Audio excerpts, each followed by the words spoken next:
Hi, I am Stephanie. This is a Be Kind to Pets veterinary education video sponsored by Topayo Vets. Today is 26 June 2020, day 2 of inpatient, a 9-month-old female dwarf hamster.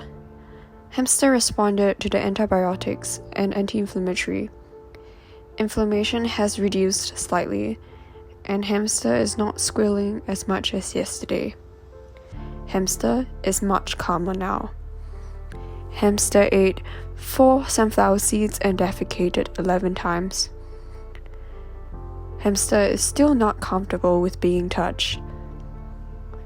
We will now administer the next dose of antibiotics and anti-inflammatory and continue to monitor the hamster.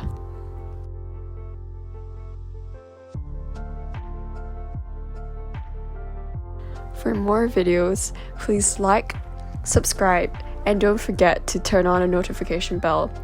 Thanks for watching!